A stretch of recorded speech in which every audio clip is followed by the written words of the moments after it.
Welcome to the Point of Difference Rugby League podcast. I'm your host, Dave, and today we're going back in the day with one of the great Western Suberbs Magpies who played for the Illawarra Steelers over at the London Broncos and, of course, finished up at the Salford Reds of the Super League. It's the one and only Josh White. How are you, man? Yeah, good, Dave. How are you, mate? Going well? Oh, bloody fantastic. Again, it's a bit nippy over here. I can't even see Sumner Bay at the moment because it's just grim grey clouds outside. It's pretty cold. What's happening over there in Australia? Is it pretty warm over there? No, mate, it's about the same, mate. It's very nippy of a night time, and I think a bit of a chill in the air this morning, which is it's same, mate. So the old land of the big white cloud is sort of covering over here as well. Fair enough. It's always nice to get you Aussies on the show. You know, I'm half Australian myself. My dad's from Brisbane. So always good to have some Aussie flavour on the show. So where are you based and what are you doing with yourself these days? So I'm based in Wollongong, down on the south coast, just down from Sydney. Okay. And I work for a big waste company called Remondis. They do waste collection, like everyone's garbage, which is good. And as I always say, we'll never lose a job because it's everyone's got garbage, mate. So it's going pretty well. And I'm also coaching Albion Park first grade in the Group 7 comp down here on the south coast. So presently we're coming fourth, and we're going not too bad this year. So hopefully heading to the finals, and we'll end up in a final spot. Beautiful, man. How do you enjoy the coaching after hanging up the boots? Enjoy giving back to the game? I said to my coaching staff the other day, I think all players should coach before they play to understand what goes into a game behind the scenes. Yeah. You know, when you play, you just turn up, put your boots on, go out, play, and away you go. When you're coaching, you're the psychologist, you're their bank manager, you're their everything, and then you're ringing them to see if they're going to come to training on Friday. So it's there's a lot into it, and but no, it's really good. I enjoy it. I do enjoy it. I hate losing, which is common occurrence. So I have I call them down weeks when I lose. The big black clouds over my head for the week, but no, we're going pretty well this year. So hopefully, fingers crossed, we'll be in the finals. Brilliant, man. Now, just before we got on the podcast, you mentioned you'd come over here to Rotorua and done the Tarawera Ultra Marathon. I've completed the 50K Ultra a few years back. Do you get into running these days? I've seen you've done a bit of ultra running. Yeah, I've done a bit. I've done a 50K run up at the Ultra Marathon in Katoomba. My wife's a run coach, so I don't think I've got any choice. If she's out running and I sit on the lounge, things go belly up. So, she sort of. Yeah, it keeps me motivated as well too to do something. So it's good. I like doing them. I don't like the training for it. I always say runners are mad because you train for about 5 months to run one day. But no, it's good. Yeah, Rotorua was fantastic. I love New Zealand, and so does my wife. So we're planning on going back over to Queenstown hopefully next year. It's just a beautiful place, and great people. Mate, I proposed to my wife at Queenstown, so beautiful place, great memories there. Such a cool place. Yeah, haven't been there yet, but I've heard all about it, seen pictures. I'm thinking this is the place I want to go. Oh, it's amazing. I've done the marathon there too. That's a little beauty. But anyway. Don't worry, mate. Everywhere we go, there's a run involved. Good stuff. Right, man. It's time to rewind the clock. Josh White, where did you grow up, and what was life like for you as a young fella?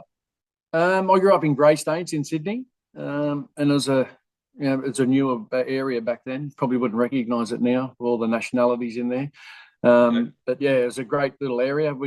I only was talking to someone the other day, and we had in our area I think there were 7 players that played first grade from our little estate. Really, the Kalis brothers lived there. Jason and Nathan Kalis. True. Yeah, Mick Gillette, Steve Crouch, Paul Gullen lived up the road over the other side. There's a lot in there. My brother played first grade, so we had out the front of my house was the rugby league field, so there was just a bashathon every afternoon out there. So we had some fun times, and so I grew up in Sydney and went to Fairfield Patrician Brothers, which was this rugby league school back then. It was like one of the first real rugby league schools, Emerson Greggs. So I had the opportunity to go to Fairfield Patrician Brothers and went from there and spent all my juniors at that school. Beautiful. So it was always rugby league was kind of in the blood from day one. Was it something you always wanted to do? Was it just something you naturally did because everyone else was doing? I played soccer till I was 12. Because because I was scared. I didn't like getting tackled. And then, my uncle registered me without me knowing. He said, "Man, you're going to play rugby league this year." And I went, "I won't play rugby league, I play soccer." And then I just jumped in. I wasn't really that good, to be honest. I didn't make any junior rep sides. I didn't make any big school sides. And then you flip it over to my brother. He was a Australian schoolboys captain of the school. He was just, he was the next thing coming through. So I just sort of followed in his little trail. I didn't make any, as I said, I didn't make any rep sides, so I wasn't really concerned either. I started getting concerned near the end where I'm thinking, oh, well, I'm not going to make it. I'm not making anything. And then out of the blue, one day I played in the grand final for our school side, which our school side was our weekend side. So we were a really good side. And I played in the grand final. We beat the side that we shouldn't have beat. I got man of the match, and Peter Moore was there because he just signed my brother. And I just had a game that, it was exceptional for that day. I don't think I've played like that ever again. And he was in the grandstand and he signed me that next day. And Unbelievable. Never made a junior rep side, never done anything in rugby league. One game, Peter Moore went, "Yep, we'll take him."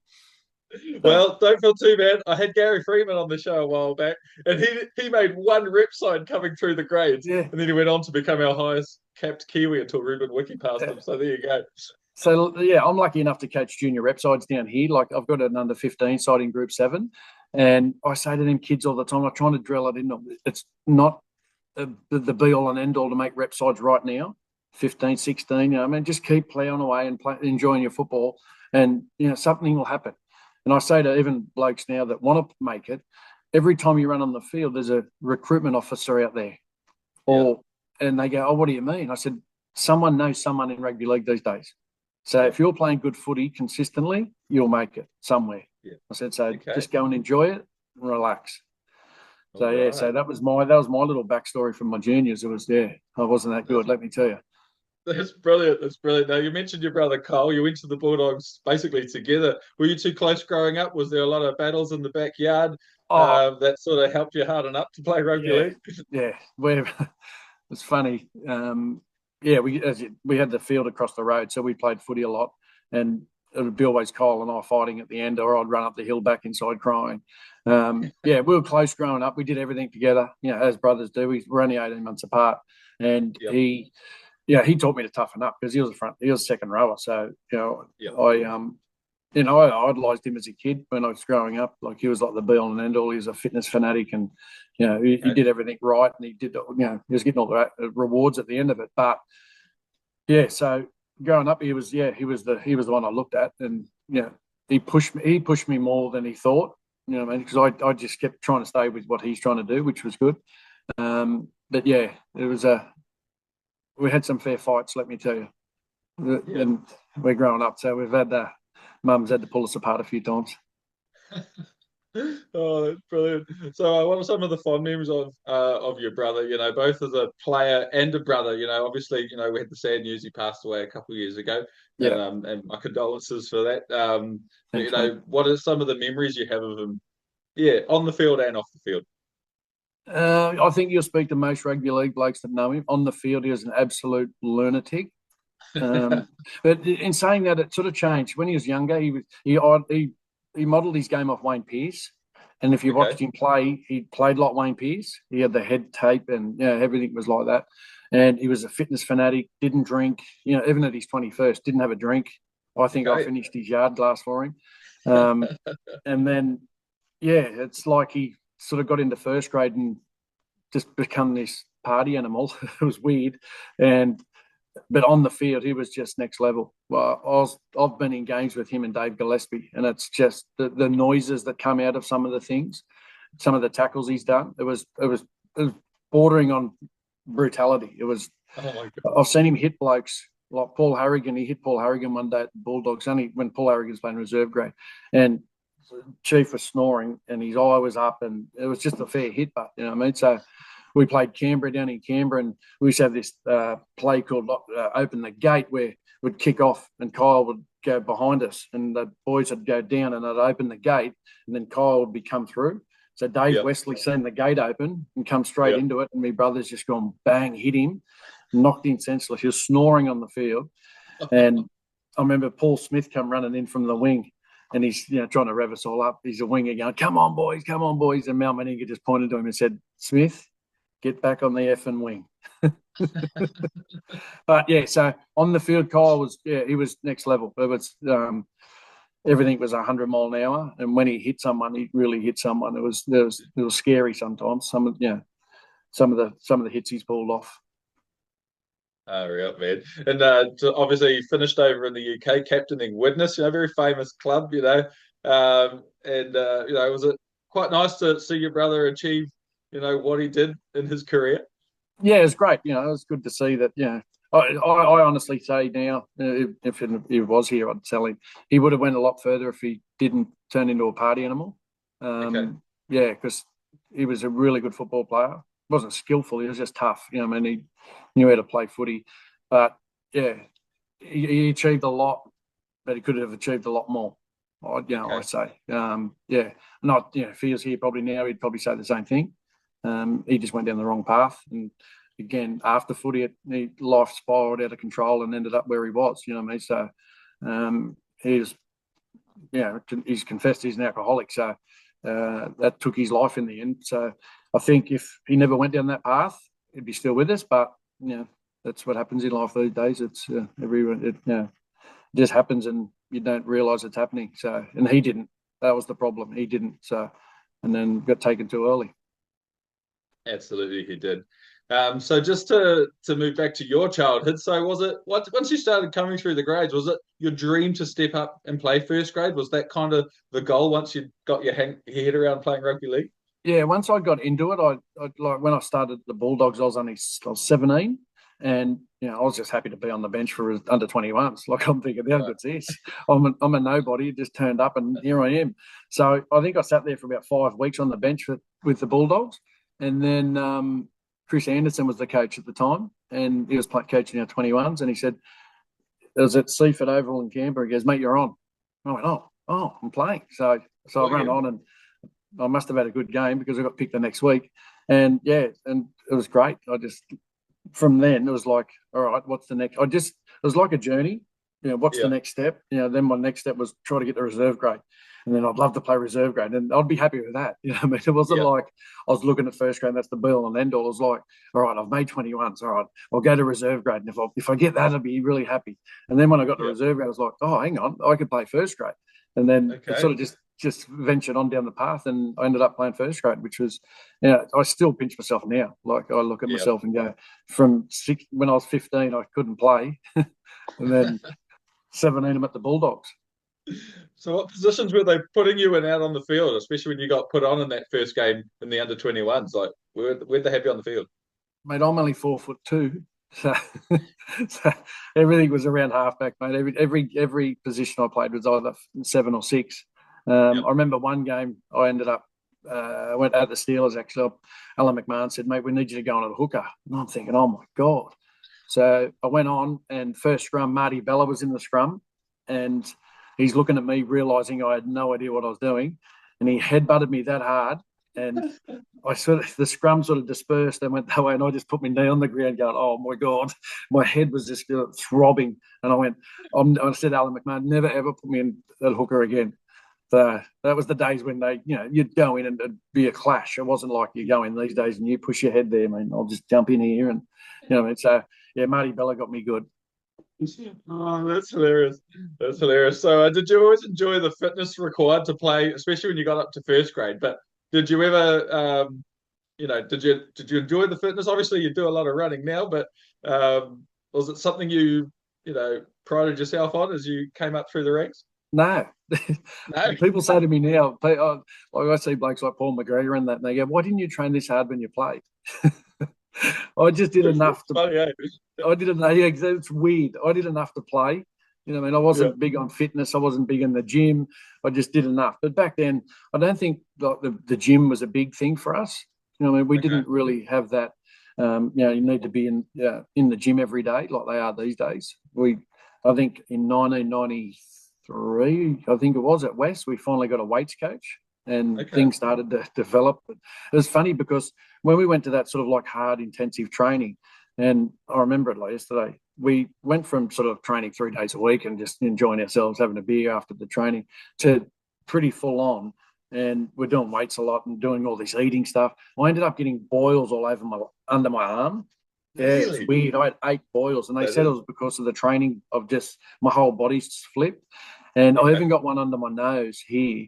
And mate, you remember the movie, not Elephant Man, the ape, Planet of the Apes. I look like a big ape. My face was like that. I had to pull out of a game at Canberra because of my face was like that. And I went down to watch them play, and I sat in the grandstand, and I'm sitting there watching, and all the boys are giving it to me, and they're yelling out to the cheer girls to turn around and have a look at the ape we got in the stand, and I felt that bad. The cheer girls look around, the Canberra cheer girls look around. Here I am with this face. You can see them all laughing, and I'm thinking, I've got to get out of there. So I left the ground. So that was that. Brilliant. So you said you went to the Western Suburbs Magpies. So how did they sign you? Like, why did you not stay at the Bulldogs? And were you nervous about going to a new club and spreading your wings, so to speak? Yeah, I followed my brother. Really, I was loving the Bulldogs, and I still do. I think they're a great club, and I didn't think I was going anywhere. And next minute, Warren Ryan left and took all Dave Gillespie, Andrew Farah, Joey Thomas, Paul Langmack. They all went, and my brother was on the back end of that. And then, Warren Ryan rang and said, "Mate, we want you to come with us." And I went, "Oh, right, right, I'll go with you." Yeah, so and it was something new. I was sort of in a stalemate at the Bulldogs. I was behind Kevin Moore, who's Chris Anderson's son-in-law. What is he? Cousin or something? Or they're brother-in-law. So I didn't think I'd get a start at the Bulldogs. So I thought, you know what, I'll head out to Campbelltown and something different. It was new. Campbelltown was really buzzing back then because it was the new side out there, and everyone was, signing people. And once they got that big influx of Joey Thomas and Langers and all that, that was the buzz out there was next level. So something different was good. And I just jumped on Kyle's coattails, and off we went on the little ride to Campbelltown. Nice, man. And so what did your first contract look like with the Magpies? You must shake your head at the money players in now. Like what does a standard contract look like for a rookie trying to get a first grade crack? And I think I got $35,000 back then to go out there. But I wasn't a first grader either. But for me that was enough. And then I think the next year, so I had a pretty good year. The next year they gave me $40,000 and they brought me a car. So I went, that'll do. Yeah, that'll be fine. So back in '95, that's not too bad. It was all right. Let me tell you, it's all right. Yeah. I had the big Honda Civic with the wing on the back. I looked $1 million. So that was that. I look these days and just go, oh, wow, that's next level. You know what I mean? Like, I feel sorry for the blokes that, I speak to Blocker Roach and those sort of blokes, and they did a lot of, they got smashed to bits, and they were playing for $10,000 back then. You know what I mean? So, no. And they, I feel sorry for the older generation that look at that and they go, back then there was a headshot was a good shot. So, these days, a headshot, you'd gone for 6 weeks. So, that era of them blokes, I really feel for. But, it's the thing we signed up for, isn't it? Yes, I guess professionalism wasn't there. But what I did love about that era, why I love covering 70s, 80s, 90s players, is the passion and pride for your jersey and your area you lived in. You generally stayed near the home. You played for your local club, local tribalism, all of that. Like, people bled for their jerseys, man. I love that about your era. Especially when we went out to West, that was next level. They were just diehards. You know what I mean? It was like a poorer economic world out there at that stage, they just loved their footy. Like, our Leagues Club after a game was absolutely to the rafters. And we had this big marquee out the back of the club where we went to before we went back in the Leagues Club, and it was packed. You had to sort of slide through people to get to where you wanted to go in the big marquee. So it was great. It was the vibe was fantastic, and even the crowds were different. I mean, they were more vocal, and it was really patriotic, and West were West, and we were going to win the comp, and this is how it's going to be. So we had some really good times out there, mainly off the field, but it was a good club at the time. I feel for it now. I look at it, and it's West Tigers, and it's not. You got the West Tigers jumper on, but it's just not the same. There's still I say it, and I'll say it again. I'll tell anyone. There's a lot of hatred in that joint venture. I had the opportunity to coach SG Ball at West, and it was just I could feel that West and Balmain didn't get on, and you weren't allowed to talk to West Tigers, and this is you could feel and it's still there. It's weird. Okay. I can't put my finger on why. And then I spoke to a couple of NRL blokes back in the day about, would West ever come back? And they said, no chance. We've gone too far as a joint venture. And they know the hatred's there. And they even said back to me, they said, the West Tigers will succeed when all you older blokes are gone because there's no hatred anymore. It's really weird. It's it just doesn't. They don't get on. I don't know why. I just feel like saying let's just put the guns down and let's just move on. But we've still got reunions. That West reunion, Balmain reunion. They tried to do a West Tigers one at the stadium, and we went there and Balmain sat up that end and West sat up that end, and it was just so weird. I think it's that old schoolness, because the two foundation clubs rivalry for 90 odd years, and it's pretty hard to probably undo with that much history and rivalry for so long, and then almost winning that grand final in 2005 is you would have thought that would have put all that to bed, but it didn't. It's really strange. I thought, oh, here we go. They're going to join, and this is it. And it just went from. I think it got worse after that. Yeah, that's what I was sort of alluding to. Then blokes were trying to get their claws into West Tigers from one end, and West are going, we're on this end, and it's just a weird setup. I just can't get my head around it at the moment. So, I still do I try to go to as many reunions as I can, but they still talk about how bad Balmain are, and this is that, and I go, righto, let it go.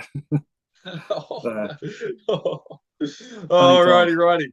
So going into training, when you've arrived at West, you see your Paul Langmax, Darren Britts there, Stephen Kearney, Steve Georgalis, Jason Taylor, Terry Hill, the late Terry Hill. You guys had a pretty stacked team. How did you feel coming in, as a half to run these guys around? Well, Jason Taylor was there at the time, so he was sort of like embedded in the halfback spot. So my job really was to be the backup for him, and if he got injured. And lucky enough, JT and Warren Ryan had a fight, and then I got shoved into first grade, which was good. But it was surreal. Like you're playing with internationals out there at the time, and young Steve Kearney was coming through at that stage. He turned up. He was a man mountain, ready to rock and roll. Just when I first met him, I knew this bloke's going to be something different. So, and then I ended up winning the 21s grand final with Stephen. Oh, beautiful. It was gold. He scored the first try. So, and we've been mates ever since. We had a 25-year reunion not long ago when he turned up. And, it was like we were still playing. And that's the best part of rugby league. You still see blokes, and it's like we were talking to them yesterday. And, so going back, them blokes were out there. They were just, they were hardened first graders back then. Cement especially, and then Joey Thomas. You weren't allowed to muck around. Andrew Farrell was out there as well. So they had a really good senior group out there at the time. Did we capitalise on it? I don't think so. As a group, I think they could have done better, but they got to the finals, which made Campbelltown a bit. It was a proud sort of suburb at that stage. So getting that far back then was good for there's like a grand final win for the people out there. Absolutely. And we won the 21s grand final in '92, and I remember going back to the Leagues Club, and it was like we were first grade. There was people everywhere. We were going into the club, and it was just a party for 4 days. And we were only 21s at the time. We're only kids, so cool. It was a really good experience, and there was a good bunch of blokes out there to sort of kick that sort of Campbelltown era off. It was gold. Awesome, man. Awesome. Love a good party. So you made your debut round one of the 93 season against the Gold Coast Seagulls. So how did you know you were going to be starting, and what were your feelings leading up to that first debut, like running out, to take on the big boys? I get jealous now with what happens with these debut blokes. You know what I mean? They bring him in, have a meeting, get him on camera. I think Warren Ryan walked up and said, "You're on this week, mate." I'm asking that question. Yeah, that's how it was. It's like, "You're on this week." And then I went home and said, "Oh, Mum, I'm playing first grade, I think." I said, I'll know more later in the week, but I think I am. And then that was it. And they turned up, and there was no hoo-ha. There was no things on your jumper. It was just like, Here's your jumper, mate. Good luck. Go out there and have a crack. No emotional messenger call to mum and dad and tears flowing. No one sending messages. It was just like that was part of what you do. So I get jealous of that stuff. That you look at these blokes these days, and I love it. I think it's great. I love watching it. Every time they put one up, I'll have a watch. But I'd love to have that experience. What we didn't was just like, here's your jumper, mate. Good luck. Get into it. So, So I was that nervous. Some of the blokes you play against, I was a footy tragic, so I was probably out there looking for autographs instead of trying to play them. Sign my cards, Sign me jumper before you put the ball in the scrum. I remember I played Alan Langer. We played Brisbane one night, and there was Alan Langer, Kevin Walters, Glenn Lazarus, and I'm looking at them. I'm thinking, I idolise you blokes, and now I'm out here trying to tackle you. But it's just so surreal. And again, it's funny when you do play NRL or back in then ARL. It was like everything's really fast. You'd love to just slow it down and do it, and do it properly. Like I was just like a kid in the headlights. I'm just walking around, just bouncing. What am I doing here? There's Wally Lewis. Oh, we better tackle him. It was a great moment. But as I said, you always remember it. It's something you remember forever. But I'd love to have done the, Josh, you're in first grade this week, and here's your mum on the phone, and all that sort of stuff. That would be perfect. So, 1994, you moved into the halves full time with Steve Georgalis, with Jason Taylor moved on. So, how did you take on that responsibility? Like, was it something you thrived on, and did you feel like you got more comfortable with the role as you got further into the season? Again, I'd love to turn back time and do it again. I think I was, again, coming from this is probably the problem, not playing junior rep systems and stuff. I didn't have that, what the sort of like grab the game and say, this is I own it. And a lot of blokes like Langers and all that used to say to me, mate, you've got to tell us what to do. And I wasn't that, okay. As I got older, it helped. But for early on, it was like, these blokes are telling me what to do. I can't tell Andrew Farrar to run this hole because, I'm just out there. And I had Langers who, God love him, he'd call the ball every set. He's the lock, I'm the halfback. He got the ball more than me. Well, I watched the game not long ago with my son, and I said, watch Langers. He was getting the ball down the short side with 5 blokes in front of him. He had 2. And I'm there going, why did he call that? I look at it different now because I'm coaching, and I go, that was weird. And it was probably my fault because I didn't call for it. I was just probably standing there talking around and letting blokes know this is what we're going to do. And then Langers is going, give me the ball. And he just takes off. So, it was daunting, to be a young half coming in. And I feel for the blokes today. A lot of them get a lot of grief about it. But I think, you're coming through idolising blokes and looking up to people, and all of a sudden you're going to be trying to be their boss. And it's like, God. But, I feel for the halves these days that come in and get thrown straight into it. But, and then you go into a bloke named Katoa from Dolphins. I was just going to mention him because I'm a Dolphins fan. So 3 years in now, he is unbelievable. I've been watching him from the start, and I just went, wow, this kid's something else. And he's getting better and better and better. He's going to be the next superstar by far. As soon as he plays State of Origin in Australia, he'll be way out there. His progression, like from last year to this year, is so big. But then when you compare to 2 years ago, like when Sean O'Sullivan was the halfback, it's funny. I watched Sean Johnson last night do a preview on him and how he cut it all up, and I sent it to my halfback on Instagram. I said, here, watch this. This is what you're going to do. So, he's already at that stage. Like people are already talking about him like that. So he's the next level. He's going to be he'll take over Nathan Cleary when he sort of gets to the back end. His ball playing, like how he runs so deep in the line and such a late pass. And his eyes are up looking at everything straight. It's so good. And I'm very excited as a Dolphins fan. I know I'm wearing a Tigers jersey for the podcast today. But mate, he's fantastic.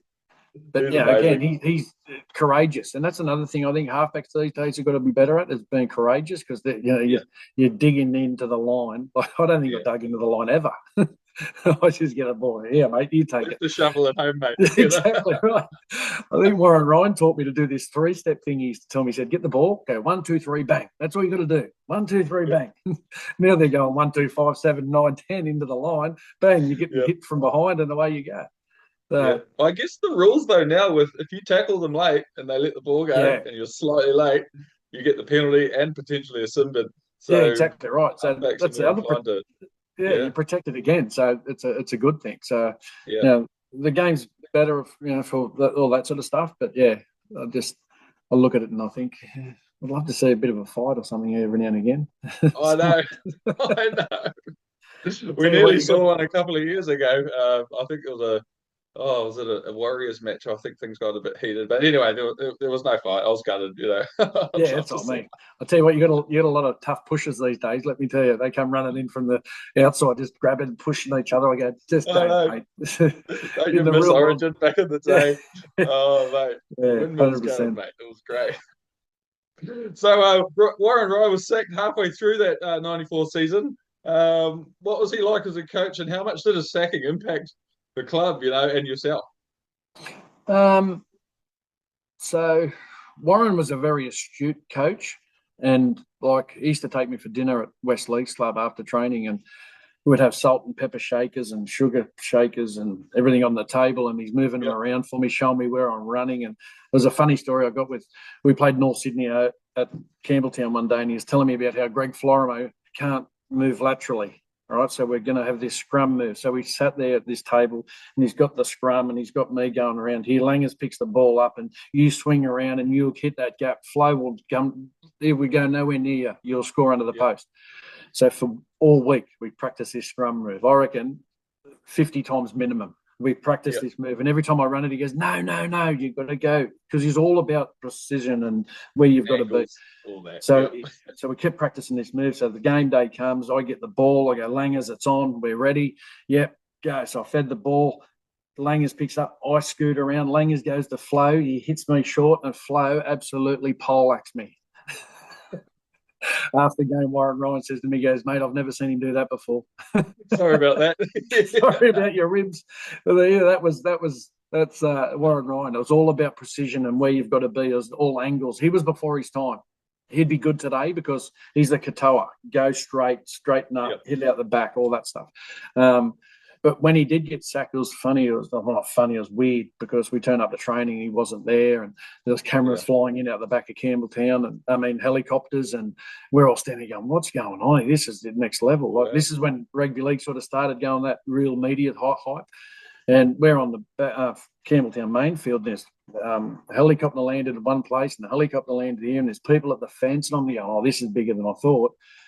And then we're playing Newcastle that weekend, and Jason Ouchin, who's a good mate of mine, we'll be in the halves, and we're playing Newcastle. We're on fire, and I always say it: if your coach gets sacked, back the team the coach gets sacked from, because they'll always win.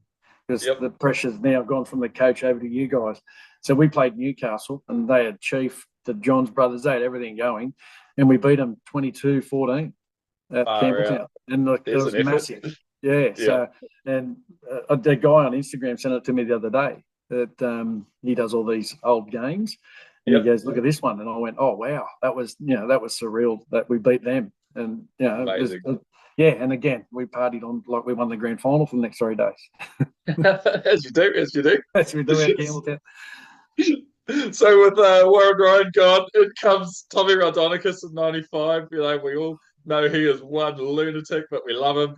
What's it like being coached by the great Tommy? And I read a great story online when I was briefing for this about you guys getting on the drink and getting you to terrorise every halfback that you ever played against. So I'd love to hear that story. So Tommy rings me. He got the job. He rang me the week when he first got to Campbelltown. He rings me and he goes, "Josh, we need to talk. I need you to come out and have a beer with me." Right. So that was when I got my new car. So I've got the Honda Civic. No one smokes in it. No one does anything. It's all spotless. So I drive out to Tommy's. So I drive out to Tommy's house, knock on the door. He opens the door, and he's got a sarong on. Only a sarong with a long neck. And I went, "Hey, Tom, Josh, how are you? Come in, mate, come in." So we went in the lounge room. We sat on his lounge, I reckon, 45 minutes. Didn't talk football. We talked about bashing people and what you're going to do to people and hurt people, and every halfback you're going to flog, every bloke you're going to talk. And I'm there going, "Oh, my God, all right, here we go." So we spoke about that, and he goes, "Righto, let's go. We're going to the Leagues Club. Me and you, halfback, coach. We're going to go down and see the supporters. Let's go." So we gets in the car. Tom lights a cigarette up. I'm going, "Oh my God. Oh, he's got a cigarette." So he's in my brand new car with a cigarette. So I thought, "Righto, it's the coach. I'll let him go." So we get down the Leagues Club, park right out the front door, walk in, and everyone's loving Tommy because Tommy's back and Tommy's here. So Tommy's walking around getting everyone, and we're going beer for beer, I reckon. And fast. Tommy was drinking 100 mile an hour, and I'm staying with him. And I kept thinking to myself, I've got to drive. And I didn't like Greystanes. It was 40 minutes, Greystanes to Campbelltown. So I'm thinking, oh my God. So, and I reckon we had about 12 to 14 schooners, easy, all right, in a short period of time. And then Tommy looks at me and he goes, "All right, son, let's get out of here." So he grabs my keys off the table and we start walking to the front door. And I'm going, what are we doing? So we walked out the front. He's saying goodbye to everyone and waving like the king. And then we get to the front door and he sees me car and he goes, "Come on, son." And he's got his arm around me and we walk down the door and he's come up to my car and I'm standing there looking at him and thinking, what are we doing? So he's opening my door in my car. I open the door and he ushers me in the car like my dad. He's, "Come on, son, get in." And I'm in the car by this stage, blind, couldn't even see straight. And he pops his head in and he looks at me and he goes, "Now listen, drive carefully, all right? Just be careful on the way home." And I'm thinking to myself, I can't even talk properly here. So I drive down the road a little bit and done a U-turn. There's a tennis club at the end. So I done a U-turn and come back. And Tommy's standing in the middle of the road by this stage. It was like your mum going first day at school. So I've driven past him and he's waving to me. And I've looked in the revision mirror and he's standing there and he's waving like that. And I went. And then the next morning I get a phone call from him. He goes, "Hello, son. Did you get home all right?" But he didn't know if I ended up on the side of the road having a vomit, and I slept there for 6 hours before I drove again. It was about 100 metres from the Leagues Club. So that was my first initiation with Tommy. Oh, responsible drinking right there. His whole thing was have a drink and get on with the boys. That was his whole way of coaching. So it worked for him. It was funny. A lot of blokes. When Tommy turned up, I remember a lot of blokes were right into their fitness, and then when Tommy turned up, they were right into the alcohol because that's what you had to do. Because Tommy, that was the part of our setup. So, Tommy's story should go forever. Like we had that many of them because he was that funny. He was just a funny man. Some of the things he used to do. Like there's a place at Campbelltown called Chili's Hill. There used to be a Chili's restaurant at the front, and the hill used to go up the back like that. It was like a V and used to run around. It used to take 4 minutes from the top down and around up. And Tommy made it. It was 38 degrees at Campbelltown one day. And he goes, "Righto, boys, today we're going out to Chili's Hill." So we had to run 1.2 kilometres on the road, on the freeway we're on. So we run on the freeway. So people were bipping us, waving. So we got to the Chili's Hill and Tommy sat up the top of the hill on the Gatorade tub. He's sitting on the Gatorade tub with a 6-pack of beer sitting beside him. All right. And he's going, "We're not leaving this hill till I finish the 6-pack of beer. All right, so start running." So you go, "Right, go." So you go down, mate. I've never been into a training session where I was delirious. I've got my shorts and I'm pulling them up the hill. And then someone got to the top. I mean, we were gone. Blokes were like nearly passed out. And someone said, "Tom, is there any chance we can get a drink?" And he got off his esky little tub thing. He goes, "I'll give you a fucking drink." And he undid the esky, tipped the water out and threw it down the hill. And he goes, "And now we'll do another one." This is unheard of. Like this was just some of the stuff he done. It was just, and I reckon one of the funniest stories I'll tell you quickly is we first training session at Campbelltown. We get there. Tommy goes, "Our poor old trainer's out in the middle of the field and he's got markers out everywhere. Look $1 million. Look like we know what we're doing here." So Tommy walks up the tunnel and he goes, "What's these? What's all these? Get them off. Get them off." So our trainer's running around grabbing all these witches' hats again. And then all 3 grades, there's 60-odd blokes. So we walk out in the middle of the field. Right, we're in the middle of Campbelltown Stadium. And he goes, "Righto, boys, do you love this place here? Do you love it?" And we're going, "Yeah, Tom, we love it." And he goes, "Follow me." Right, so we're heading towards the Leagues Club. We're all marching behind him. He's got this staunch walk going and he's off. And so we got to the in-goal area and he goes, "Right, everyone in the in-goal, everyone in the in-goal." He goes, "Do you love this area here?" We go, "Yeah, Tom, love it. Get down and kiss it." So we're kissing the grass. And we go, and everyone's sort of going, this is a G up, isn't it? So he gets up, he goes, follow me. So he's staunching up the field again. He's heading to the north end, and he's staunching along. And he gets up there and he goes, do you love it? Do you love this part? This is no one scores tries here. This is us. And we go, yeah, Tom, we love it. And he goes, kiss the grass. So everyone goes, yeah, kisses the grass. Paul Langmack got up and he's pretending spitting grass. And one bloke was pretending he was really getting into it. And then Tommy started blowing up and he goes, what, he's making fun of me? He's laughing about me. What are you laughing about? He's on a fight. He goes, all right, after training, I'll fight any one of you. After training, I'll be at the back, I'll fight you. And we're going, this is our coach. So we did I don't know what we did after that. We must have done some fitness. And then Langers and I walked in the sheds together. We couldn't find Tommy. So Langers goes to the window at the back of the sheds and looks out, and Tommy's standing in the car park with his shirt off, waiting for someone to walk through the back door so he could flog him. And he yells out, the Langers goes, Tommy, and he goes, tell him to fucking come out here. Come out here. So that was, they could go forever. Every day was a different day. It was a comedy hour. So, funny Some of the stories I've heard are absolute gold. Absolute gold. What a legend. Yeah. What a legend. He was a legend, mate. He was a good fella too. So he had a heart. He loved his players. That's one thing. He just loved everyone. You know, I mean, if you're his player, he would never let you down. So, and that's what blokes did on the field for him. In way of football, did he have any idea? No. You know what I mean? It was just all just bash and barge. I played Greg Alexander at the Warriors in '94, and he went to our school. So Brandy was my idol. So I was like, Greg Alexander's the best. So Tommy rings me and he goes, mate, can you come up to my room? And I went, yeah, righto, Tom. So I went up there. He's in there with a long neck again. He's sitting on the bed and he goes, sits me down. He goes, who are we playing tomorrow, mate? I said, the Warriors. And he goes, who's their best player? I said, Greg Alexander. He goes, yep. He goes, tomorrow you're going to sledge him, punch him, scratch him for 40 minutes, for 80 minutes. 80 minutes you got to do this. I'm there going, oh, my God. And I went, in my head, I'm thinking, this is my idol at school. I love this bloke. I think he's the best football player I've ever seen. And now he wants me to sledge a bloke that I love, right? So I didn't sleep the night before. I'm sitting there thinking, what am I going to do here? Because he said to me, if you do not do this, you will not play first grade at this club ever again. And I'm like, oh, God. So first scrum, I went out there and we knew each other, and I'm going, and Brandy's going, hey, mate, and I'm going, fuck off, and I'm grabbing him and pushing him, and he's going, what are you doing? And I'm going, don't talk to me, mate. Give me the ball. I'm ripping the ball off him, pushing his face, and he's going, what's going on here? Oh, this is next level. This is, and all game, I didn't even acknowledge him, you know what I mean? And after the game, he walked past me and didn't say anything because he must have, he realised I was going on like a dickhead. And then, it was not long ago, Dave Riolo is a good mate of mine, and he was trying to sign Greg Alexander's son as a player agent. And I was doing a bit of work with Dave at the time, and he goes, oh, who's working for you guys? And he goes, oh, Josh White does a bit for us. And Brandy goes, Josh White? And Dave goes, mate, I know the story. So Dave ended up telling him the story, and then now me and Brandy talk to each other again. Oh, brilliant. Yeah, that was Tommy. It was just, just kill people. That's all he wanted to do.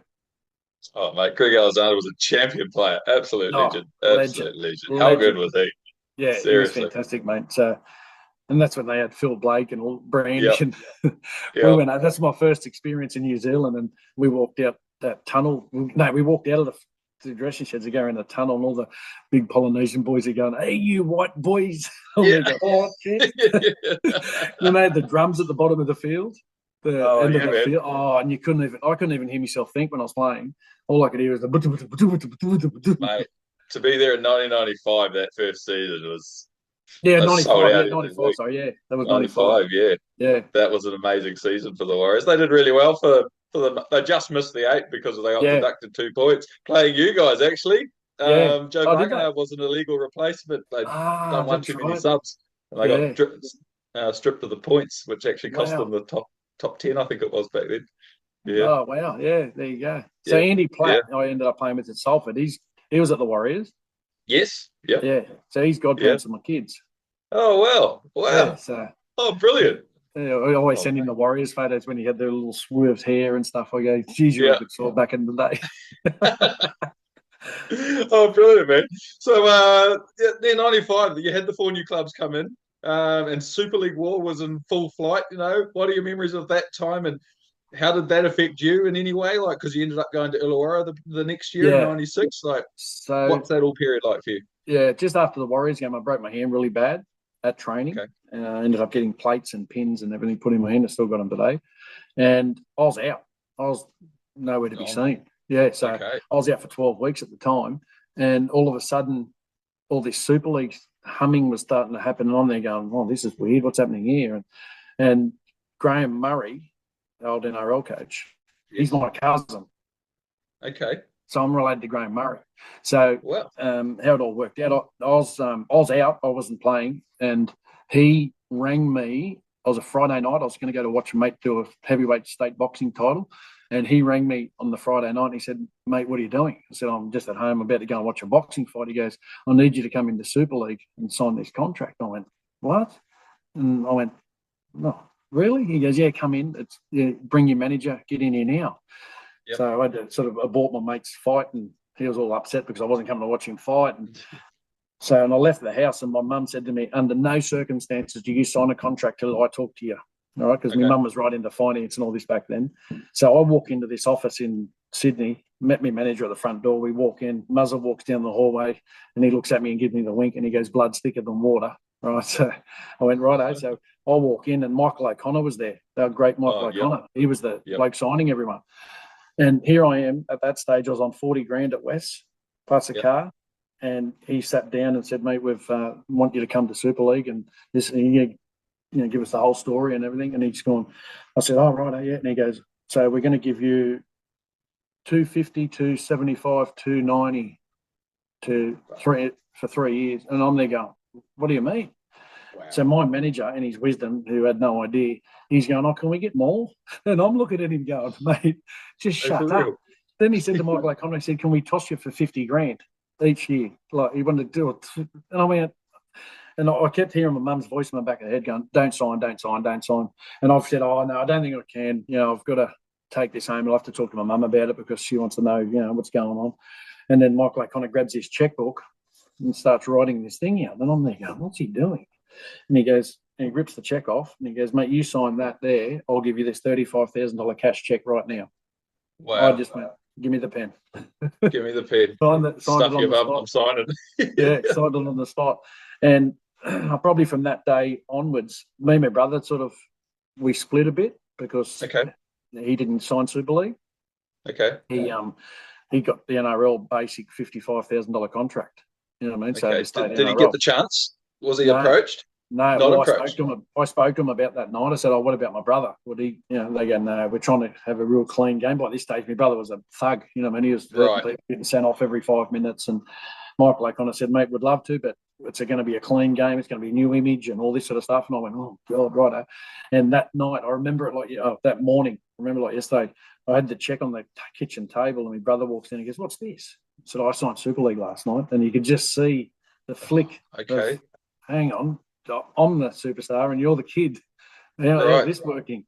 And, I did speak to them again about it. And they said no. But, I walked out that night from being just a average Joe to, earning $200,000+ a year. And it was just so surreal. And it's like, and again, I wish I'd slow down. It's like everything was sat fast. It was just like it was like, everything was moving and grooving and there's meetings going on. And John Rebo's ringing us going, we need to come into town. I think the night that really got to me, we had a night in Sydney and, mate, the Super League was put right on. So I got picked up by a limousine out the front of my house in Greystones. Yeah, and then I picked up Scott Mann and Lee Odenryan in the car. Lee Odenryan, yeah. Lee Odenryan was in the car with us. I think Tolson Tollett jumped in halfway.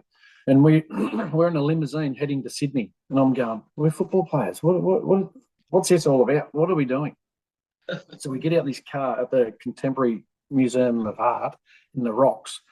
And cameras everywhere, red carpet. And I'm there going, wow, this is the next level. So we go downstairs. They give you a big bag of clothes, all the Super League, the first ever Super League thing, the S on it. Wow. So we go downstairs and it's like in this massive big room and there's the biggest TV I've ever seen on the wall. and we're watching State of Origin night, and all that State of Origin, Ricky, Stewart, Laurie Daly, they couldn't play, so they were all in this room. That's right. And it was just free drink all night. Every time, like I was sitting with Graham Murray, and every time I'd look around, like you'd have a bit of beer at the end and look back and be a full one. And I'm going, God. But the night that really sort of irked me, it's like Rupert Murdoch got up on the screen, and we're all sitting down, and he spoke to us like we're his disciples. Like he's like, well, now I'm in charge, and I'll be telling you guys what, you know. And it's like I'm sitting there going, no, I'm not all for this now. I'm thinking this bloke's, he's using us as a puppet. I mean, we're his puppeteers here. So from that night on, I thought, oh God, this is, you know, it's good. People have got lots of money, but you know, is it good for the game? I didn't think so. But you know, as I said to someone, we were talking about not long ago, I said, would you turn down all that money coming from $40,000 to that? Of course you wouldn't. Yeah. So it was, for me, it was, you know, I made some money out of rugby league, which was good. Yeah. But did it affect the game? Yes. Did they do it wrong? Yes. You know, I mean, there's a lot to it. They could have done better. One thing I did realise is a lot of blokes after it was spent a lot of time at the casino. Yeah. Like I'm not a gambler. I went in there because a mate of mine wanted to go, and I went in. Mate, there's half the NRL was in there, like on the roulette table, smashing money, and I'm there going, boys, what are you doing? Like, it's just your future. You're just pissing away. Yeah, that's all they're doing, and it's like, you know, a lot of blokes didn't handle it properly. You know what I mean? There's you know, you can see that, and you can see the blokes. You know, you can see their lives after footy, what's happened, because I think they've blown a lot of money and a lot of, you know, on a lot of probably illegal stuff as well. But you know, we probably didn't have the what is it, like the world it is now? Yeah, the knowledge, the world now that, you know, what you could do better. You know, like even my manager wouldn't even know what I did with my money. You know what I mean? Like he got his pay and went, see you later, mate. Good luck. You've got all that money now. And you know, I did a couple of good things, but yeah, and I see a lot of blokes have suffered afterwards because, you know, you get all this money, and it's back then it was just like, as I said, it was a free for all. You just do it. That's your life. You got the money. Good luck. Go and enjoy it. Okay. So I feel for the blokes that sort of bombed it and, you know, fell out the back of it. But but again, the education these days around to do after footy and all that sort of stuff. I wish that was around when we played as well. You know, we were trying to, you know, you could never really have a full-time job because you know, footy turns up and you've got to go away and you do training here and that. But yeah, these days it's all around the footy, which is, you know, fantastic. So it was a really weird experience at the time. So I know John Rebo got me one day. We had a meeting in town, and so I was the only one at West that signed at the time, and then me and Tommy had a fallout over it. Okay. And, just for the fact is that, he wanted to say ARL and he's loyal and this is what we're doing, and I tried to keep it a secret, but it got out, you know.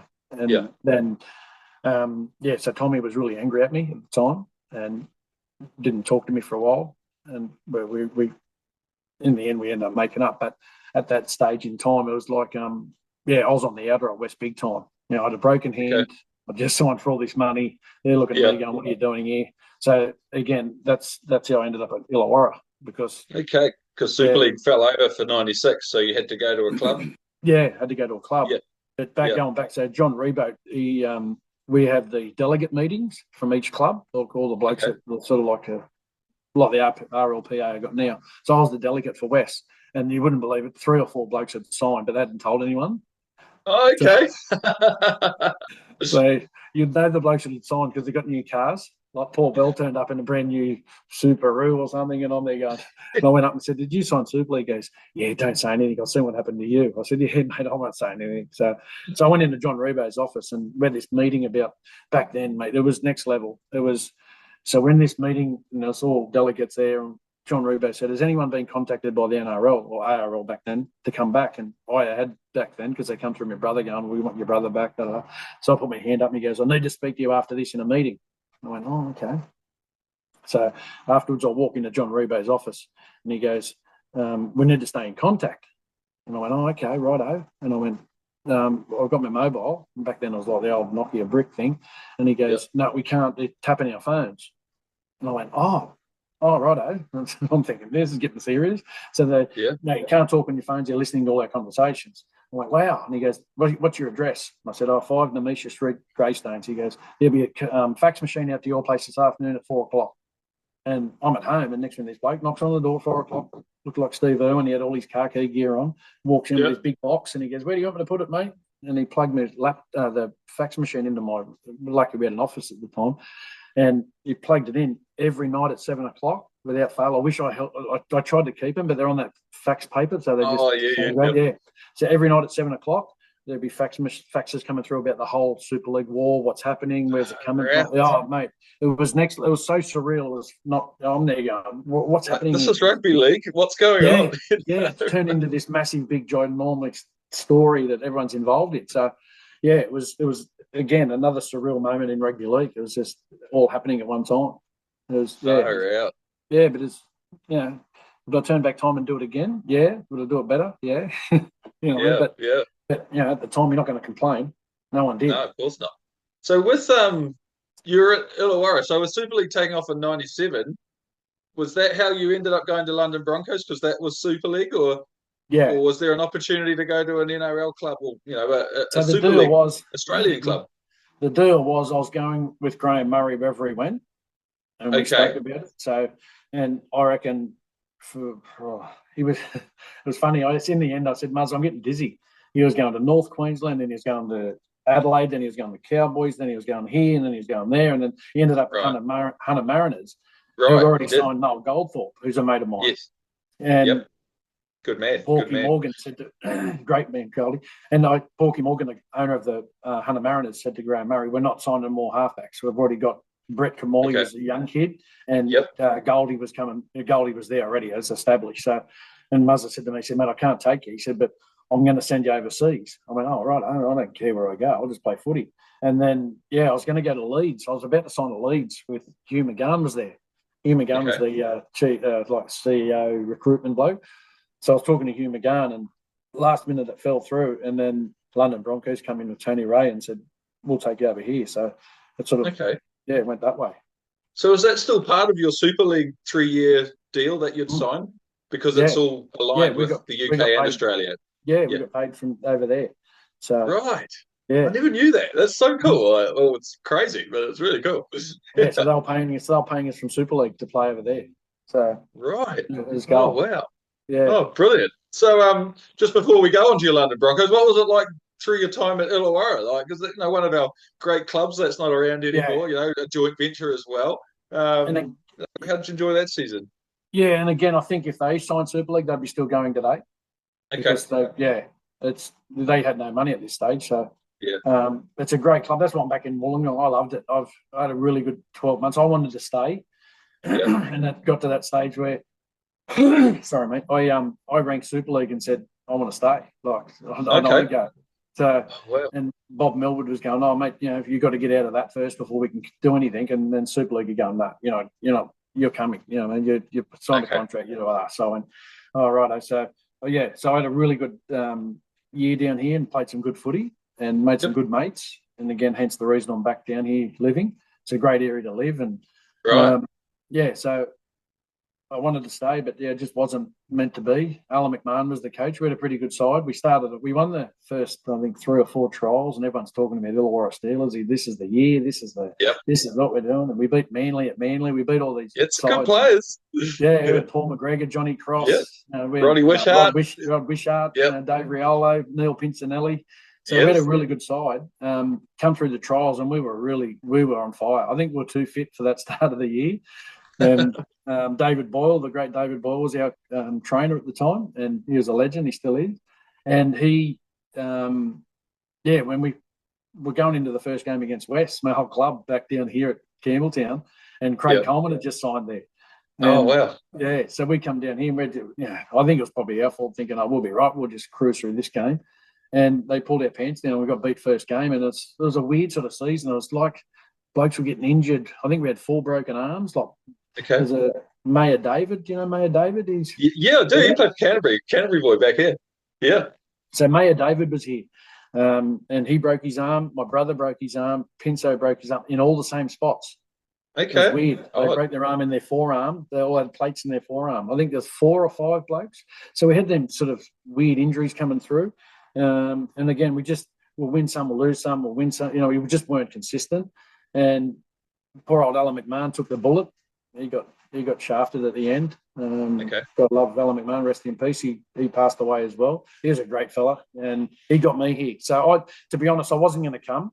And again, my brother was signed here, and so I come down to how it all happened. I come down to help him move in to his house. And so we moved in, and he goes, let's go down. We'll have a beer at the Leagues Club. I said, yeah, right, I'll go down with you. Got down there, and Alan McMahon's there, and Peter Walsh, and the two coaches. And we had a couple of beers, and they're going, what are you doing next year? I said, mate, I'm still at West, so I've got another year to go. And within 10 minutes, Alan McMahon's got my manager on the phone, and he's going, I want him here. I want it done. I want it done by next week. Get it sorted. And then my manager's ringing me going, he is pissed or is this fair dinkum? I said, mate, I think it's fair dinkum. And I said, I wouldn't mind coming, actually. It's a good place, nice place to live. And he goes, all right, leave it with me. So that Monday we went in and met Steve Noyce, and I was still am pretty close with Noisy, and Neil's pretty devastated I was going to leave. Yeah. And, once I told him, it's like, I'm signed Super League anyway, so I don't know. I'm not going to be here. And he let me go. So, and then I ended up signing for a year down here just to do that gap year with Super League. But then, as I said, I loved it that much. I wanted to stay, but that didn't work out either. Amazing. Sad times to not see the Steelers around anymore. And same with Balmain and, the Dragons and obviously, Western Suburbs. You'd love to see all those clubs, stand alone forever. Again, back then, down here in Wollongong, like the Steelers were the be-all and end-all. Yeah. And they, you're in the paper every day. You know what I mean? Look at the Illawarra Mercury. You're in the paper every day. It's all about the Steelers. It's just like, so that was the big buzz at Benmore Downey, and I loved it. I thought this is the best thing. It's like a big country town with a big footy team. Yeah. So everyone knew everyone. It was gold. And we all hung out together. We all go out at the beach together. It was really good times. But, it's sad they're not doing it, with their merge now. But, and there's a lot of people disgruntled down here still from Illawarra Steelers that don't. Well, most people would say it's always because they're just referred to as the Dragons, just like the Tigers. You don't really hear Western Suburbs. I know this is the merged jersey that I'm wearing, but really everyone knows them as the Tigers, and everyone knows the Dragons. Illawarra and Western Suburbs never really get a mention. No, at all. It's just like they're the second cousin sort of thing to it. So yeah, sad times, but as I said, I always say to people, I've played with two merged sides, so they go, who do you follow? I said, no one. True. It's a good stat, that. I like that. Right, so you head off to Super League in the UK. You arrive at the London Broncos. There's the legendary Martin O'Fire. You had Terry Madison, Russell Bowden, another one people might know from the NRL. And you went all the way to second place on the premiership ladder, man. What a season. How did it feel to be in a really successful side, probably for the first time in your career, like right up pointy into the ladder? We'd place London, great place to live. We loved it. I live with Tony Mestroff, the Manly CEO at the moment. He was lived with me. Matty Nable, the Fox Sports, he was in our team as well. So when we first got there, we all went by ourselves, and we ended up the first week we stayed in an army barracks. And like in a massive big room, double beds. Looks like the movies. So we thought we were kids again. It was like so before that, I'll go back. Before that, it was cheaper for us to train here. So we stayed here. We trained in Yeppoon in Queensland for 12 weeks. Okay. Before we went to London. Right. So we started in November. We didn't leave Australia till February. So we left here in the February. So we had a 12-week training camp in Queensland. It was one of the best times of our lives because you think about it, 12 weeks of just football, and that's all we did. Yep. And the motto was, Tony Curry was our coach, and his motto, TC was our coach back then, and he said the motto is we train hard during the week and can drink all weekend. So we'd rip in all week and then drink all weekend in Rockhampton. So we trained here the whole time. It was weird. And then we went over there in February. We got off the plane, ended up at the Army Barracks, and we had to play Lancashire Lynx the first week of we got there in the Challenge Cup.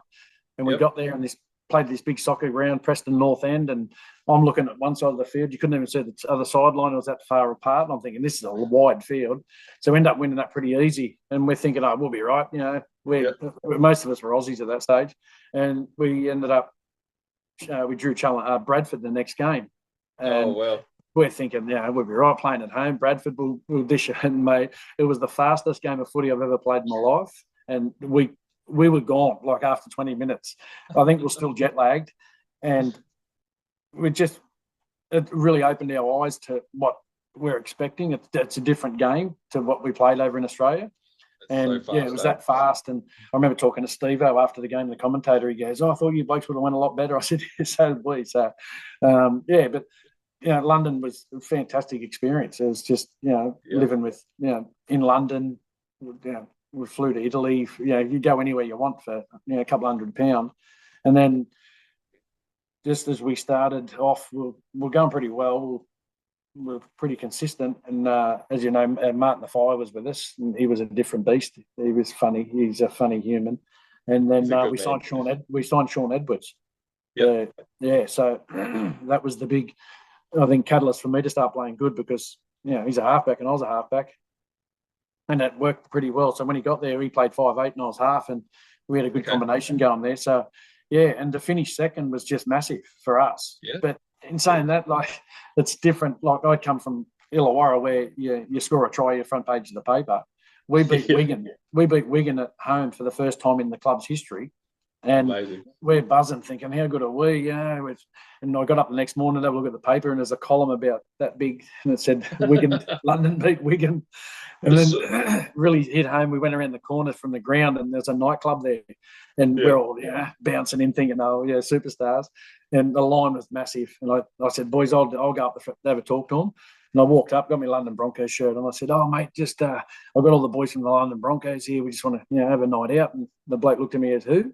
I said, London Broncos. And he goes, what sport's that, mate? And I went, no, we're not getting in this club. We're not getting in this club. So I went back and give the news to the boys. I said, we're not getting in here, boys. We're going to go. So we ended up at some pub. We had a good night. But, rugby league's not big in London at all. I know Gary Hetherington's just bought the London Broncos, and he's right into it now. But it'd be interesting to see how far he goes with it. There's just not a foothold there. We used to bounce around grounds and train at different places, and it was hard, but we made the most of it, and that's why I think we had success over there, because we just enjoyed our time together. I think that 12-week training camp in Rockhampton before we got down here was fantastic. It sort of brought us really close. Nice. And but it's some funny times, but I just don't know if London Broncos are going to get a foothold there. Everyone knows the EPL is the biggest thing in the world. And they're up against that, all the London teams. So, I hope they do. I really do. I always, I've still got a soft spot for London Broncos. So, and I'd love to go back there one day just to see what they're up to and where they're about. So, it'll be interesting to see what next couple of years brings. All righty, yes. So you went to Salford for your final season in the Super League, 1998. So why did you not stay with London, and how did you end up signing with Salford? So I started playing really well, and I got Player of the Month in April, the Stones Player of the Month, whatever they called it. And then I was starting to get interest. And my manager at the time was Kieran Cunningham's brother. Oh, yes. Yeah, so Tommy Cunningham. And he was pretty indebted with St Helens, and he was trying to get me to go to St Helens. And then the London Broncos put a £250,000 transfer fee on me, so that sort of scared people off. Yeah. And then, it was weird. It's sort of how it all unfolded. I went to England. Sorry, man. I went to England to play English football in an English sort of style. When you're in London, we're all Aussies. It's just like we got an Aussie club and went bang, there it is in London. You know what I mean? Okay. So I wasn't experienced that English. I'd love to have stayed at London Broncos. I had some really good mates there, like Terry Madison, Peter Gill, and all them blokes. They were great. But I just wanted to experience that English. I went over there to play in the England Super League, and I wanted to do it. So, and then I don't know how it all ventured out. Then Andy Gregory heard that I wanted to get out, and he come and see me, and then he made a passionate plea. And then I was going to go to Hull, and I was sort of bouncing around everywhere. And then I I just sort of went, you know what, I'm just going to make a move, and Andy Gregory's a halfback. I'll go up there. And, yeah, I went up and it was great. It was English footy, you know what I mean? Like, Yeah. you turn up and, you know, you throw all your gear in the middle. It was just so different. You know, all I took to the game was like a shave bag, and that was it. Yeah. You know, Yeah. when you're in London, we had the whole gear. You take your gear home, you wash it. I remember the first game we got there, and I was sitting next to Andy Platt, and where everyone was getting changed and throwing stuff in the middle, and I'm going, mate, what happens here? He goes, yeah, you just throw it in. I said, yeah, you know, it's mine. He goes, believe me, you'll know it's yours. So I just took everything off, threw it in the middle. Next game, turned up, everything in line, boots polished, everything ready to go out in the field, and I went, wow. So, and I become really good. Yeah. I become really good mates with. His nickname was Tasmanian Devil. We had our little gear man. He was tiny but angry. He's a little angry human, and I become really good mate. And God love him, he only just passed away not long ago, and he was just about to send me a Salford shirt. He went and got a Salford shirt for me. And he goes, and he used to, because my number over there. It was funny. I turned up and I got off the plane, and Tommy Cunningham picked me up, and he goes, all right, we've got to go to a press conference. So I got in the car and off we went. And I got to the press conference, and I walk in, there's cameras there, and my number was hanging over the front of the table, and there was number 16. And I'm going, 16? That's a reserve. Like, I'm not playing number 16. And Tommy goes, that's the number. I said, mate, there's no way in the world I'm wearing 16. And he goes, what number do you want? I went, I don't know, number 7. He goes, no, that's taken. I went, 33, because that's the number we won the comp in back here. And he goes, 33. So the chairman's up with me, and I'm going, can I get number 33? So he's on the phone to someone from Super League, and he goes, can Josh White wear number 33? And they give permission for me that day. I was the highest number in Super League of that year, because you're only supposed to go from 1 to 25. And I said, no, I want to wear 33. And the chairman, John Wilkinson, rang him, and they give me permission. So I was wearing number 33 that year. So, yeah, so I got there, and there's like, you know, it was all on for young and old. But, yeah, mate, great people at Salford. And some funny times. Like, you know, the first game, I remember turning up to the game. I had my wife now, but we're only going out then. She was in the car, and we pulled up at the front of the Willows, and I got out of the car, and this little kid sitting in the gutter. We would have been 12 max. And he's sitting there, and he goes, hey, mate, you want me to look after your car for 10 quid? And I went, no, mate, I'm playing footy. I'll be back out here soon. And it was all good. He goes, mate, might be here when you get home. Get back. And I went, oh, how much? He goes, 10 quid. So I give him the 10 quid. He sat there and watched me car for the whole day. Then I went in and told the people, I said, oh, some kid just charged me 10 quid to look after my car. He goes, mate, it's the safest thing, the best thing you've done. Because you can't want to be, because the Willows ground was right in the middle of the Housing Commission. Like, it's the weirdest. Right. You're driving along all these streets, all of a sudden you turn up, bang, there's the ground. We've got sun coming on here. It was a weird place and a weird ground. Like, in the middle of nowhere, just bang, there's the ground in the middle of this Housing Commission. So, and every time I'd turn up, the kid was there waiting for his 10 quid. I'd give him the 10 quid, and he'd wait there beside my car the whole time. Brilliant. Now, you played alongside two friends of mine, Asini and Joe Famalo. Like, Asini comes to my wedding. That's how, like, he's a really close friend of mine. So, because they're both here in Christchurch. So, you know, what's the team environment like with guys like him? What are your memories of those two, and playing a Challenge Cup semi-final with those lads? Yeah, mate, those two, I love those two, the brothers. I just, you know, I got along with them straight away, probably because, you know, they're from New Zealand, I was from Australia, but they're just great fellas, and they still are. You know, I follow them on Facebook, and, you know, I don't see them, but you know, it's like you're still, you know, in that connection with them as well. But they're both Asini and Joe were fantastic and great players. I probably still don't realise why they didn't go any further in Australia or New Zealand. Mate, Asini was just next level, and Joe was just powerful. So having them in our side, I felt comfortable all the time. And they're just great blokes. And, you know, not just saying it because you're in New Zealand. All New Zealand blokes I've come across are fantastic. So, and listen, sorry, just off the offshoot here, that I got to play. So Mark Horrow's a really good mate of mine. Oh, he's a great chap. Yep. Yeah. So I was with him sitting having a coffee at Parramatta, and Tuira Nikia rang him and said, mate, Gary Freeman's pulled out of they used to do this celebrity game up at Toowoomba or whatever. He goes, we've got no halfback. And Mark Horrow goes, I'm sitting here with Josh White. Do you reckon he could play for us? And Tuira and Nikia goes, yeah, if he wants to play, come and play. Like, it's good. And I went, oh, oh, what, for New Zealand? And he goes, yeah, we're playing Australia. And I'm going, how's it going to happen? He goes, you'll be right, mate. You'll be right. So rang my wife. Yep, all good, we can do. 2 weeks later, we're on the plane heading to Toowoomba. I get to the airport and Bruce Maguire, I played with the Bulldogs, and Paul Sirenen walk in, and I'm standing with all the Kiwis, right? And they're staring at me and they're going, what are you doing? I said, I'm playing with these blokes. And they've gone, you're not. I said, yeah, I'm playing. So we flew up to Toowoomba, mate. I don't know what I was doing. It was weird. Like, I'm playing on golf days and I've got the New Zealand shirt on and I'm signing fridges to get auctioned off. And I'm going to Mark Horror. I'm going, man, no one's going to know. What am I doing here? And he goes, you'll be right, mate. Just, you'll be sweet. So the first afternoon we got there, Tawira goes, all right, boys, haka practice at 3:00. And here's me, silly Aussie. I go, and I jumped in. I went, surely you blokes know the haka by now. They're all gone, no. It's all different. We all come together. We do a separate one. So we're in this big room at Toowoomba at the back of the motel. And I'm up the back, right? And they're all doing the haka. And I'm standing apparently, and I'm sort of just doing this. And Mark Horro stops because he's at the front and he sees me. He goes, stop. He goes, boys, stop. He goes, we've got a bloke here doing the Mexican wave up the back. And I went, and I'm looking around thinking, oh, he's talking about me. And then they taught me how to do the hands and all this sort of stuff. And it was so cool just to learn that sort of side of it. And I loved it. I just think it was the best thing. So long story short, we went out that night and played. And there's 8,000 people at Toowoomba. And I'm saying to these blokes, no wonder you blokes keep playing. This is just like having a rugby league career after your rugby league career.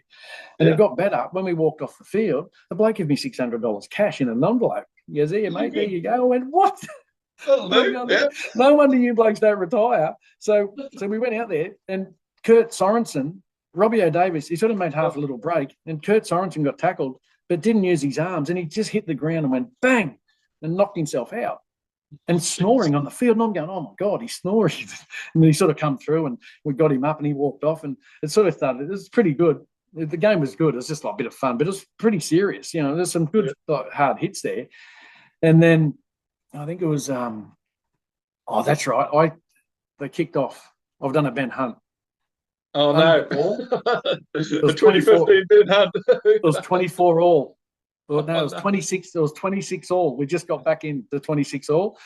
I've gone bang, down, and they knock on, they get the scrum, they score. And you could just, they didn't say it, but they could tell they wanted to fight me, the New Zealand boys, because they're going to lose. I'm thinking, oh, my God. Oh, no. So I reckon there's 2 minutes to go. Here's another surreal moment in my career. 2 minutes to go. I'm thinking to myself, I've got to get these blokes home, or get it to draw at least. Yep. So I've looked on the inside, and Sean Hoppy was there, and I said, I'm going to chip him. No, I'm going to take him on. So Tony Hearn was in front of me, and I ran and went bang and went around him, got to Jamie Ainscough, and Hoppy, and I chipped over the top, and it was just surreal. I went bang bang, and as I got there, the ball bounced up, boom, and I scored right beside the post, and we had a 32-all draw. Oh, how good. So they celebrated me all night. It was fantastic. So, that's amazing. But just being part of that. And I said that night, I said the Kiwi culture compared to the Aussie culture is totally different. Oh, so and I different. Know now why they are like they are when they play. They do everything together. It's a real family sort of culture. Like very much even so. Like they're older, but the boys were all like we're in a big circle. There was Tyrone Smith, Sean Hoppy, Tawira Nikiao. You could name the legends of legends. Yep. And then they everywhere we went together. We didn't, but then we'd go into a pub and you'd see two Aussies there, like Bruce Maguire and Paul Sirenen, and you go over and see Brett Kenny and someone else over this pub, and they were just sort of just everywhere. And I said to Mark Horro on the way home, I said, mate, I know why you blokes are so like a big family, because you do everything together, and it just felt so good being around you blokes for that weekend. So and that's what I tell people. Always, I'm a one test appearance for New Zealand. Yeah, that's brilliant, man. It's so cool. That was cool. I never knew that. That's a brilliant story. Yeah, it was good times. It's awesome, man. So getting back to that Super League, you played the Challenge Cup semi-final against Sheffield Eagles for Salford. Mate, what a fairy tale that was for Sheffield. But being on the losing side of that, like, what was it like to see Sheffield come through? How did that affect your season? But also, like, how incredible was it to see Sheffield go on and win it? Yeah, I'll say thrilled that Sheffield. When I went to the game, I was lucky enough to go into a box at the game, and it was great atmosphere. It's great to be there. And I'm thinking, because Tony Mestroff at the time played for Wigan, and I lived with him in London, and I'm thinking to myself, Wigan is going to wipe the slate here. This is going to be. And mate, when Sheffield got up, it was just the whole buzz of the place was just so different. But going back to our game, we were in control the whole game. It was just a weird feeling, when you can just feel a game slipping away. And 15 minutes to go, we're in front by 10 or 12, I think. And I'm thinking, we're heading to Wembley. This is goal. Let's just get it done. And then they sort of scored a try, and it sort of put us on edge a bit. And then I kicked downfield, and then they got it and scored it. They scooted a little bit, and then they come up. And then, it was like slow motion. Big Dale Lawton, his name was. He just massive human. He just come throwing through and bang, bang, bang. And he just launched his arm out and just went boom, put the ball down. I was like, game over, we're done. And they ended up winning. And from that game on, our season went backwards. It was like that ripped our soul out. We were on the charge, heading through the Challenge Cup, and we were, everyone was going, Salford's on fire, Salford's this, Salford's that. It was a bit like this Illawarra Steelers thing, all the way through the Challenge Cup where everyone's talking about us. And then that you could see after that game in the sheds, it was just like, we're gone, we're deflated, we just didn't know what to do. And it was just like the whole energy left us. And like even during that, I ended up playing my brother in the Challenge Cup. I remember it was funny.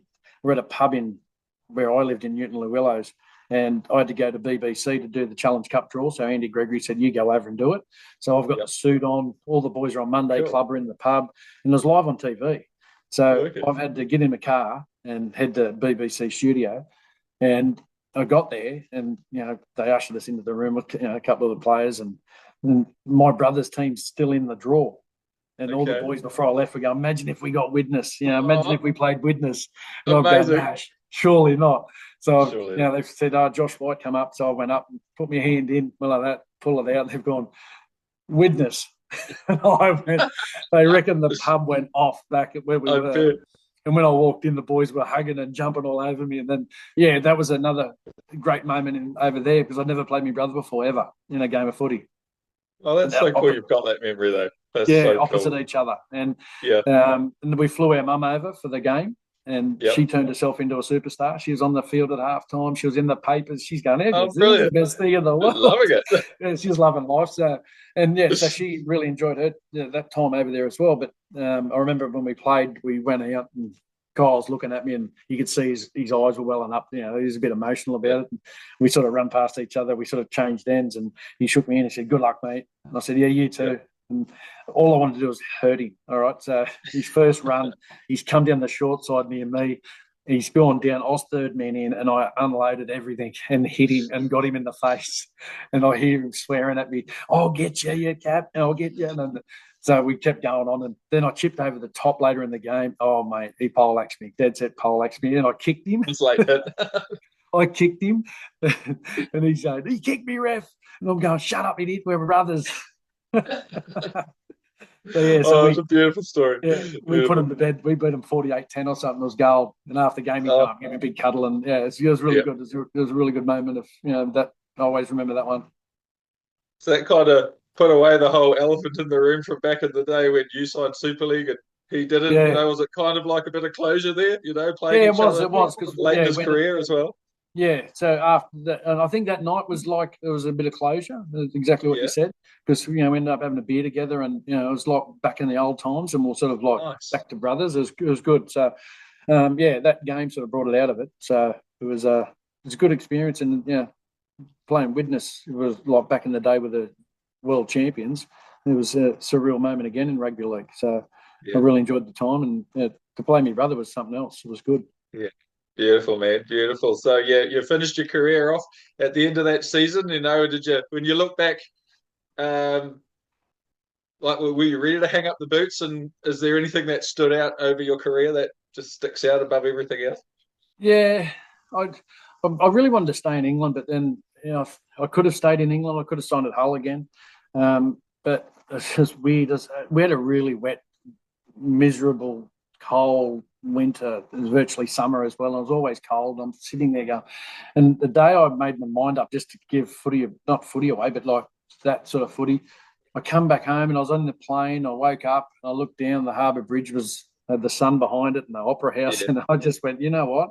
There's more to life than playing footy over there. So I rang Super League and said I'm not going back. I'm going to stay home, and I don't care who I play with. I tried to get a couple of NRL clubs, but they were all young kids back then. So I just said, I'll just play locally and just do my thing and bounce around wherever I could, enjoy my footy. So that was the whole concept of me not. And then it was weird. Another thing, Super League was weird.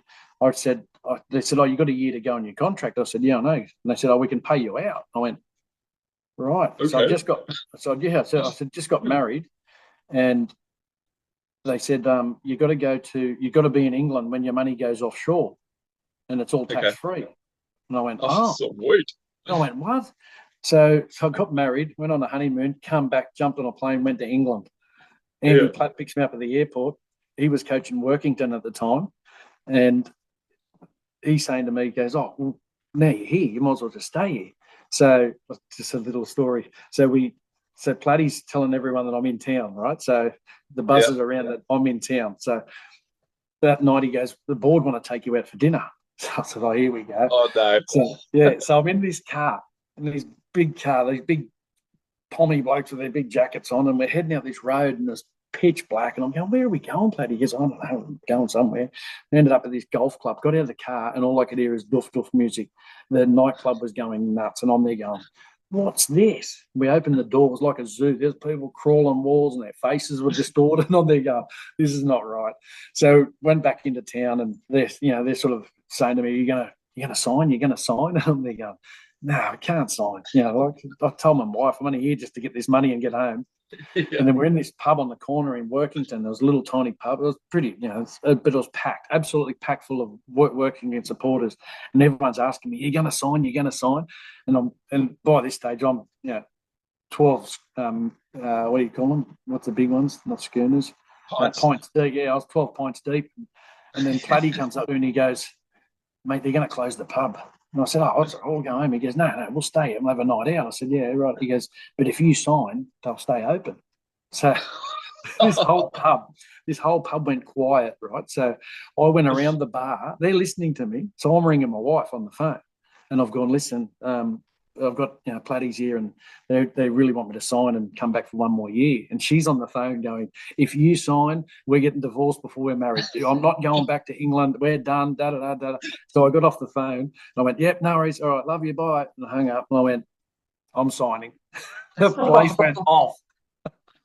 So the place is going nuts. There's people dancing. Yeah, we're all going. So everyone's partying. We finished at 5 o'clock. 7:30, Platty walks into my room that morning and he goes, mate, come on, get up. And I went, what? He goes, they're here. I said, who? He goes, the media. I went, what? He goes, yeah, they're here to take a photo. So I'm on the back page of the Workington paper, still drunk, looking at the camera with my Workington jumper on, and it says, White agrees, waiting on wife to confirm. And I'm thinking to myself, there's no way I'm coming back here. I'm too scared to go to Workington ever again because they'd stone me, I reckon. I'd be too scared to go home your wife. Oh, mate, that was next level. Next morning she goes, you better not have said anything. I said, no, it's all good. Don't worry about it. And then Platty sent me the picture over from the paper, and he said, Kat opens it up and goes, so you did agree? I said, no, it's all good. But yeah, so great story. Platty ended up getting the sack anyway. So, one of the mornings we're walking through the town, and he goes, "Mate, they love me up here. These people, they think I'm the best." And this bloke's across the road. This old bloke, Andy Platt, and he's yelling at, "Hey, Johnny!" And Platty's looking around. He's gone, "Oh, yeah, hello, mate." I said, "Mate, they love you up here. They don't even know your name." That's gold, man. Yeah, so as I asked, is there one thing in your career that sticks out above the rest? That one moment you go, yeah, that was so cool, or that was worth it. What sums you up? Yeah, probably a couple. Probably winning the 21s grand final that day. with a bunch of young kids that were dead set no chance of winning anything, and we just stuck together and won. And as I said, Steve Kearney, Cherry Mesher was in that side with us.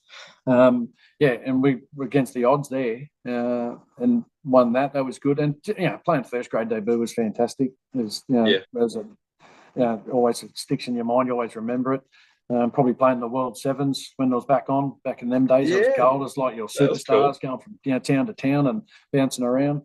And probably that Challenge Cup game was a big thing. I always think about a lot. There's a massive crowd. We were playing at Leeds, and it was such a good game, and the hype to it was next level, and the crowd was absolutely pumping it. But that stands out a lot. But my time in England was fantastic as well. So there's not one thing I could really pinpoint. I just loved it all. From a bloke that shouldn't have made it, made it. You know what I mean? So I was just enjoying the ride, and I got to do it for a career. So was I the best player? Probably no, not at all. I just loved the time, and as I said, I'd rather get their autographs and tackle them. But I had fun doing it. A lot of memories and a lot of mates out of it, and memories forever now. So it's been gold. Perfect, man. Great answer. Right, I always ask everyone these few questions to finish. So what NRL club do you support these days? People say that to me all the time. As I said, I played for 2 merged teams. So the Bulldogs I've got a soft spot for. But growing up, I was a massive Parramatta supporter. I had a couple of uncles play for Parramatta. So I sort of alliance myself with those guys. And now Jason Rolls is there. He's a good fella, and he's from down here in Wollongong. So it's good to see Parramatta starting to move and groove a bit. So probably Parramatta out of all of them. Alrighty. Okay, so non-league related, what's your favourite TV show or movie? Oh, God, I'm not big on TV show. Probably Friends back in the day. It was massive for me. And now my daughter got into it not long ago. She's watching all the episodes. So I was sitting there watching them with her, and that's hilarious, eh? Just the hairstyles and the clothing was best. I just look at it and go, wow, this is that's how we were. That's how we were. Probably best movie is probably Shawshank Redemption. Or any of the Rocky movies. But the last one, that Maverick was next level. That Top Gun, that was something else. Probably any of those movies would be fantastic. Good to watch. Cool, man. All right, last question. If you could only eat one meal for the rest of your life, what would it be? Oh yeah. So back when we played, we had a place called No Names in Burwood, and there's a pub, and at the back of it, and there's a massive big room. There's no tablecloths, no nothing. It was just slap bang. There's your knives and forks. Here's your food. And they used to make chicken schnitzel with melted cheese, with sauce on, like a bolognese sauce on it, with fettuccine and butter on the side. Mate, and I've got my kids onto it now, and we call it the No Names feed. So when my wife goes, "What do you want for dinner?" we all go No Names feed.